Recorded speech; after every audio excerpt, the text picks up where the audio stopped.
Paano kapag ito ang nakahain? Handa ka bang tumikim o baka dibdib mo ay ahasin? Di kaya naman dahil katulad sa paniniwala ng ilan, ito daw ay pampalakas, nakakagaling.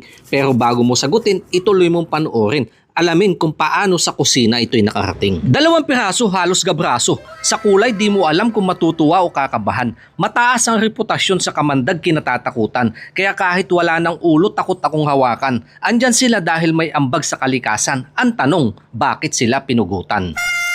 So ito po yung proseso nila dito mga kanayon. Susunugin mo nila sa dayami para matanggal ho yung kanyang kaliskis. Dagdag aroma kapag nasilaban. Pero bago isa lang tinanggal ang abdo hindi pumutok, baka gusto namin tikman. Sa mga karatig bansa, mayaman ang may kakayanan. Sa paniniwalang nakakagaling kayang lunasan karamdaman, kaya may kamahalan. Isinalang sa nakahandang ihawan, hindi ito ang unang pagkakataon na matitikman. Napasyalan na namin nung una ni Mami Will in Thailand. Isang restaurant sa gitna ng palayan. Maganda ang lugar, kompleto ang kagamitan. Pangpamilya at barkada masarap tambayan pero walang gumagapang.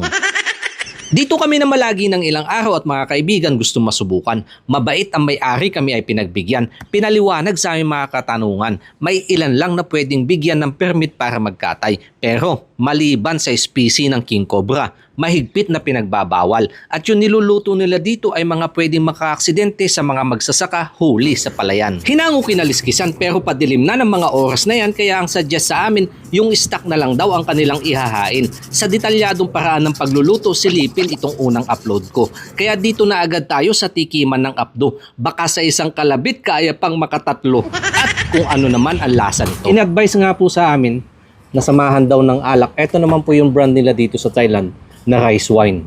Puro. Kung sa atin naman po, gin.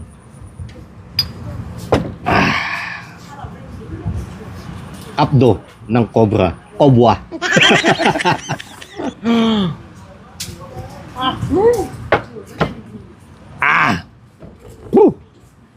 Grabe ang paito. Out of 10, nasa 12. At saka yung alak, sumisingaw dito sa ilong. Sabayan mo ng manghang na ano. Ito naman po yung in-order naming meat ng cobra na kung tawagin nga po nila ay sisig. Titigman ulit natin kung anong pagkakaiba ng una at saka yung pangalawa.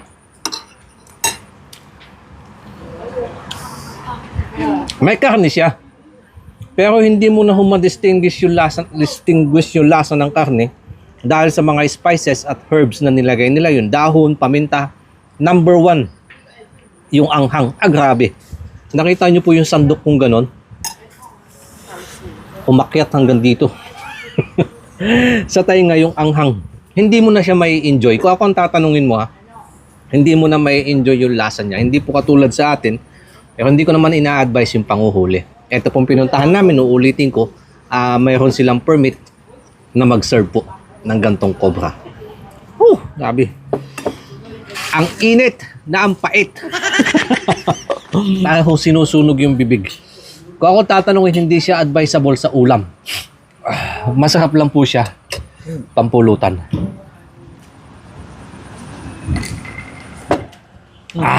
I feel it's like burning.